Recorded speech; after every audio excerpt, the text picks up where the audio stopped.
Trump, for whom corruption is endemic. This is Mark Millardi, and this is Unprecedented.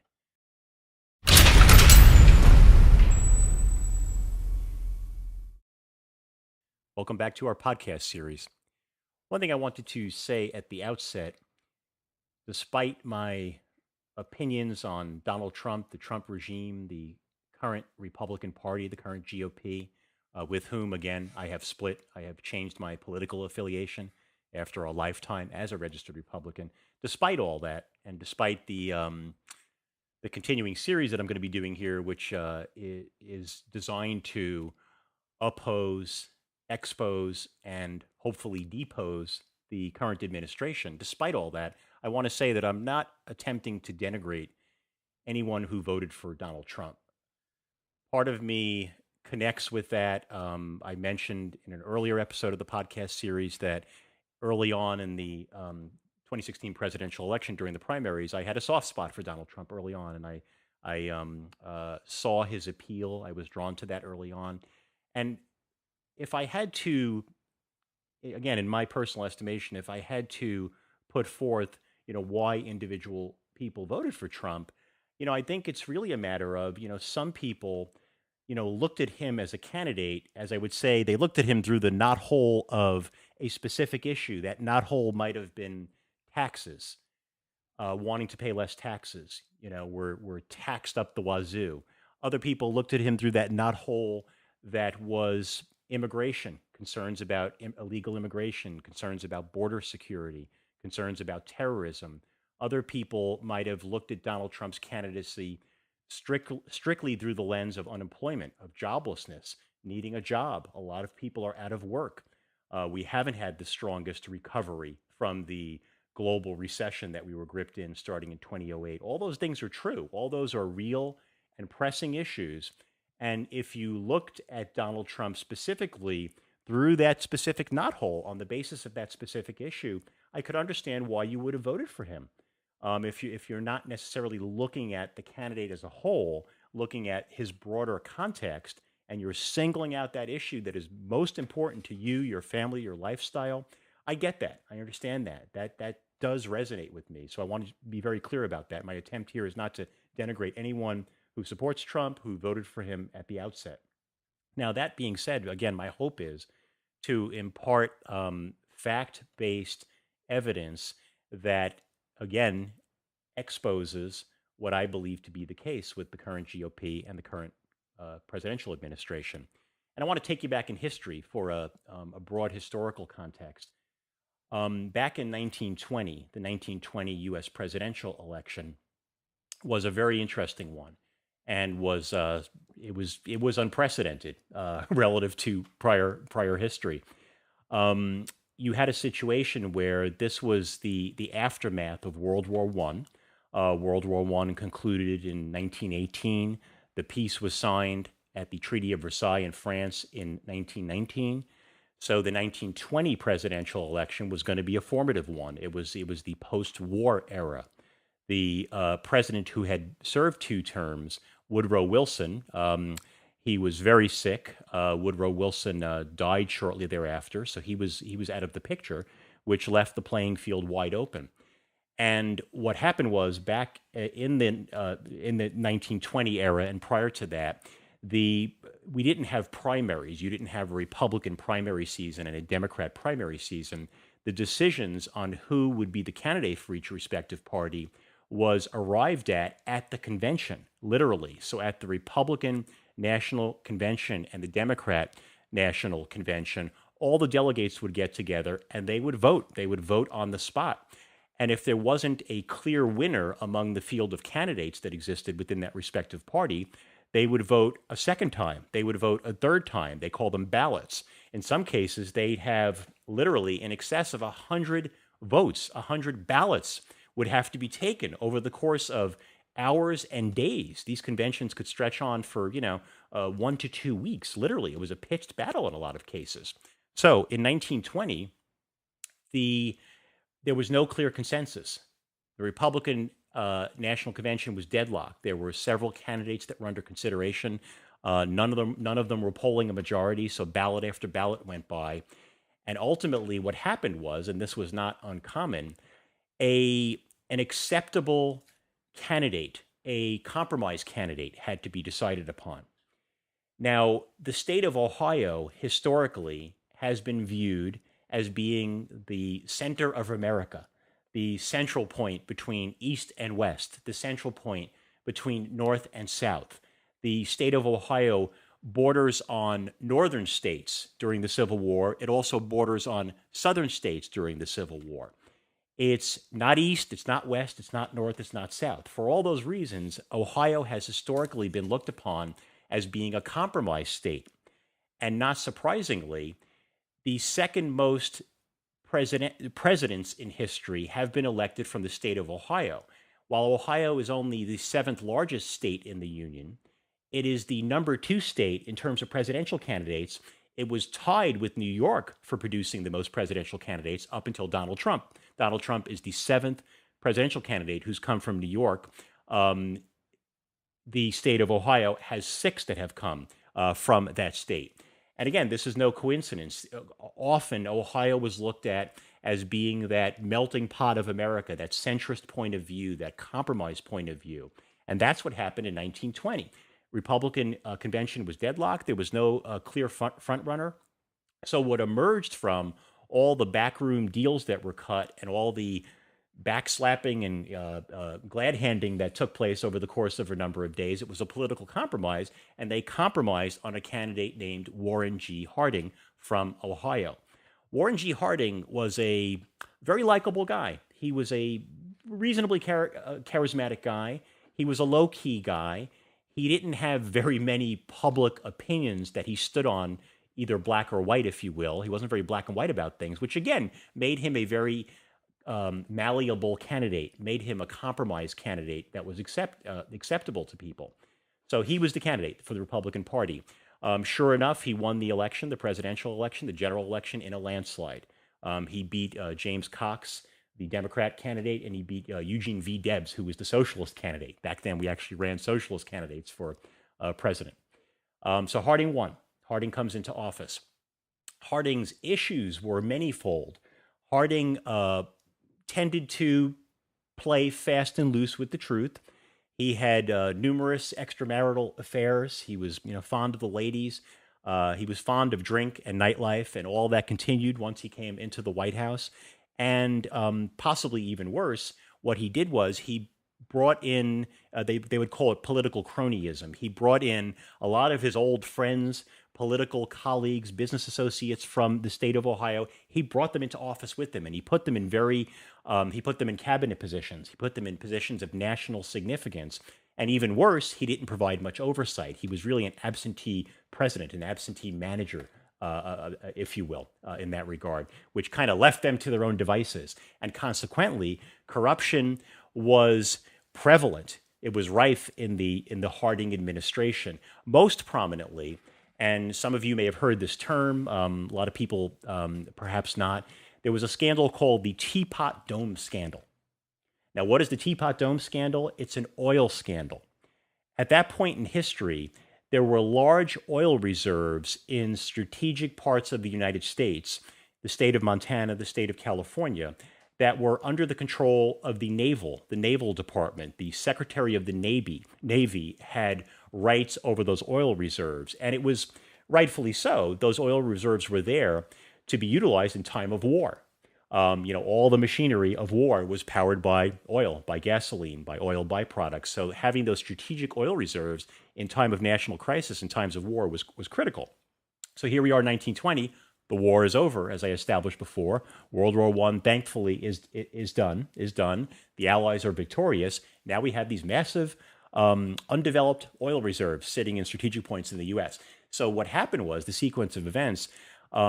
Essentially, they changed the administration of those oil reserves from the Department of the Navy to the Department of the Interior.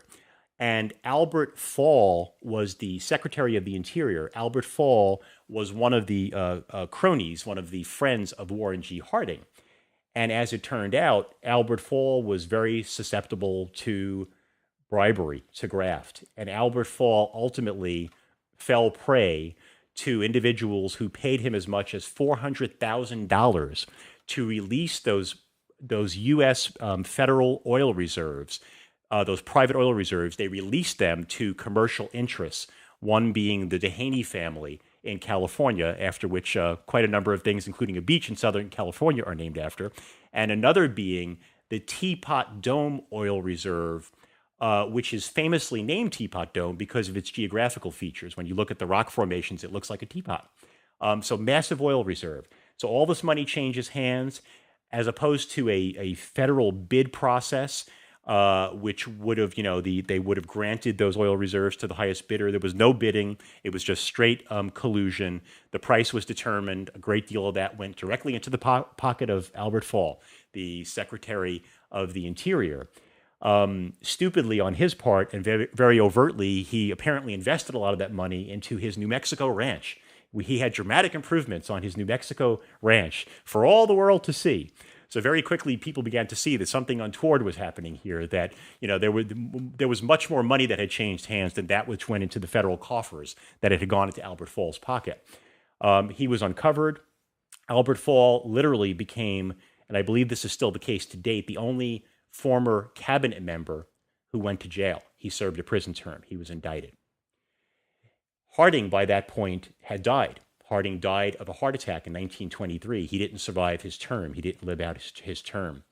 Now, because of the corruption and because of the fall of Albert Fall and everything I've just described, the Harding administration to date, with the possible exception of the Nixon administration, Watergate, was viewed as the most corrupt administration, the most corrupt presidential administration in history. And Harding, not surprisingly, has often been voted way down on the list of presidents from most successful to least successful. Sometimes he's generally down around the pre-Civil War presidents in terms of popularity, very low on the listing. Now, let's fast forward to current day. I believe we've seen, and again, this is just over the first 4 months of this new presidential administration, I believe we've seen corruption and potential for corruption on a scale of a magnitude literally unprecedented in U.S. history, and certainly outstripping anything that the Harding administration was responsible for. And I would venture to say that if we continue apace with what we're seeing, when all is said and done with the Trump administration, I would venture to say in that list of most popular presidents in history, Harding may move up a notch, if you know what I'm saying. And a few examples of this, and I'll limit myself to, let's say, 10 examples. There's many more I could potentially cite, but let's literally start with the inauguration. So the inauguration rolls around, 2016 election, Trump wins, inauguration occurs in January. The inauguration, by all estimates, was dramatically underattended. The festivities around the inauguration were microscopic in comparison to what we experienced with the Obama inaugurations, the two prior inaugurations, let alone Bush's and others. Now, the loose cog in the system here is the fact that the fundraising that occurred, the inauguration commission that did the fundraising, which solicits public and private donations, private citizens corporations who want to fund the inauguration festivities, they raised $107 million. $107 million. Quite a party you could throw with $107 million. That dollar amount was more than double what Obama had raised. Obama raised, I believe, about high 40s, low $50 million, which in itself was a record. It broke that prior record by a factor of 2 to 1.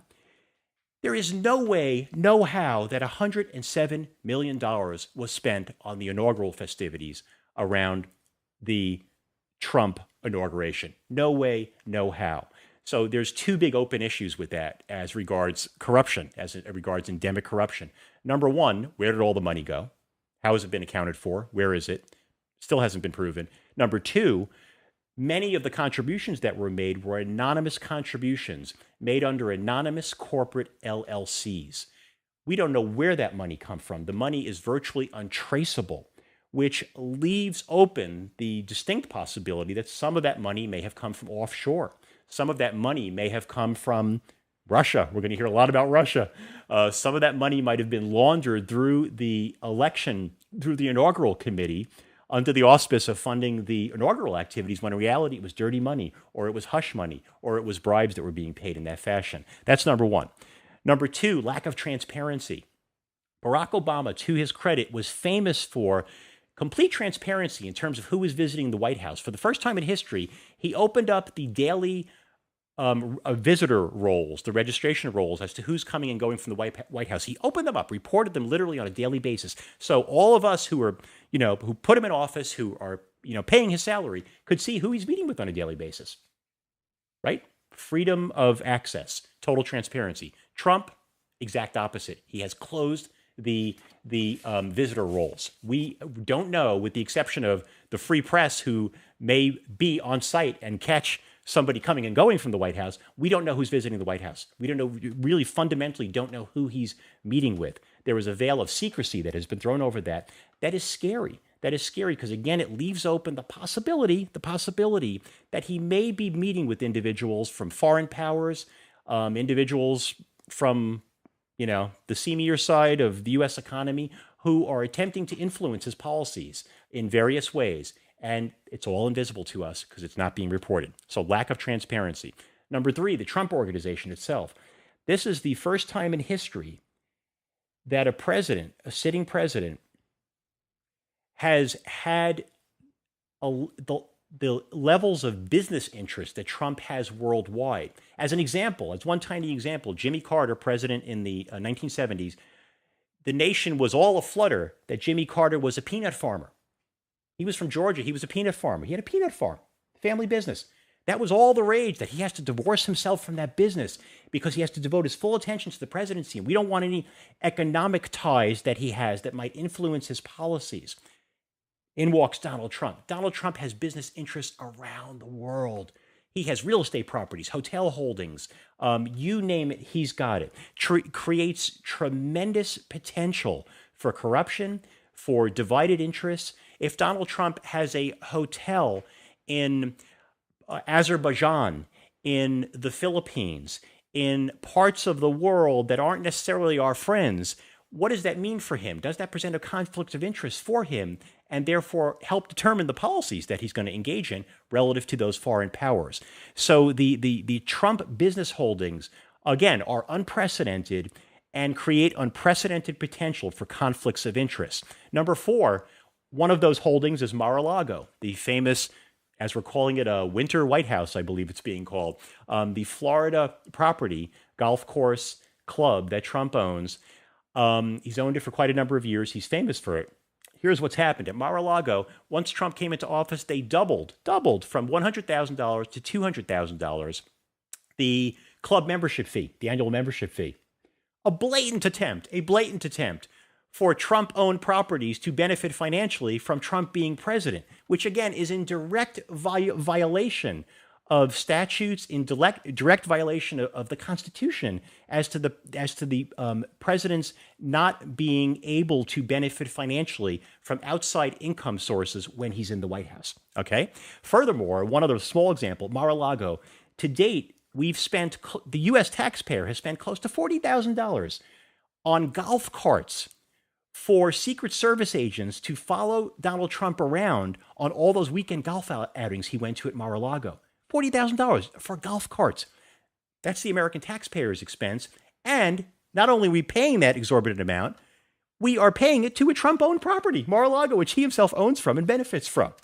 Number five, Trump trademarks. Since Trump has come into office, and most notably in the case of China, China suddenly approved, I believe it was 36 Trump trademarks, a number of which are Ivanka Trump's personal trademarks. They were simultaneously approved in one fell swoop after having been in deliberation for a number of years, and they were approved by the Chinese government right in concurrence, right around the time frame that Donald Trump and Ivanka were sitting next to Chinese President Xi Jinping and his wife at Mar-a-Lago. Coincidence? Perhaps. I think not. Number six, Trump real estate. As we've established before, he has real estate holdings around the world. At this moment, as we sit here, there are literally hundreds of Trump-owned properties that are up for sale.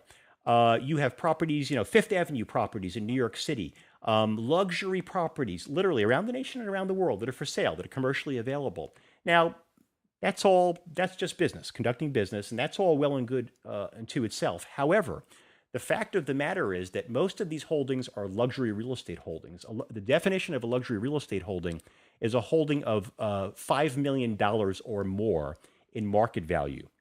So if a property is $5 million or more, it's luxury real estate. The unfortunate reality is in the U.S., as much as 50%, 50% of luxury real estate sales that take place in the U.S. now, in the here and now, take place to anonymous LLCs, corporate entities that we can't trace back the source of the funding behind those corporate entities.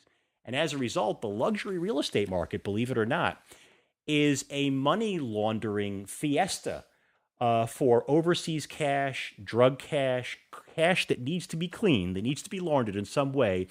A very fertile market exists in the U.S. among the U.S. luxury real estate market for laundering cash. Now, here comes Trump. He's got all these properties. The great majority of them are luxury real estate. They're being bought by anonymous LLCs. Where's that money coming from?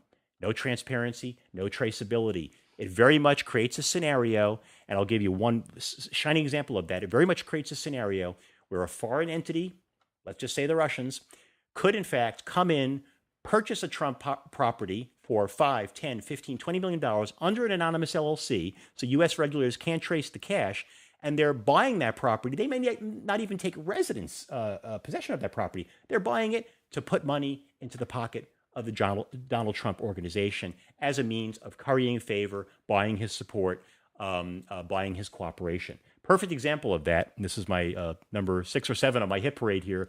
There is another property that Donald Trump owned in Florida. He bought it in 2004 for $41 million, massive property, giant estate. He sold it 4 years later, 2008, at the height of the real estate crash and at the height of the global economic turndown, a time when you'd expect real estate prices to be depressed at best, right? Or let's say static at best. He sold it for $95 million. A property he bought 4 years earlier for $41 million, he sold for $95 million, more than double. Who was the buyer? In this case, the buyer was publicly disclosed.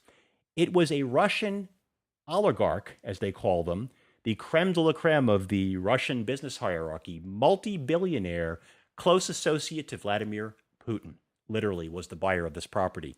He never took possession of it.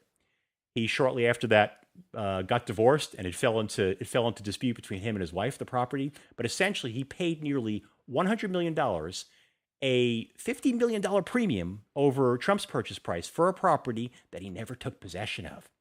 Now, you could look at that and say that's a normal business transaction. Free market economy, I can get for my property whatever the market's willing to pay. Boy, very odd circumstances. Why a Russian oligarch? Why was he willing to pay as much as he was and not dispute price point at all? Why did he never take possession of it? And this is an oligarch, as I mentioned, who's very close to Putin and who has been traced after the purchase of that home. He has been traced on a number of occasions in being in very close proximity to Trump along the campaign trail at various campaign stops throughout the 2016 election cycle.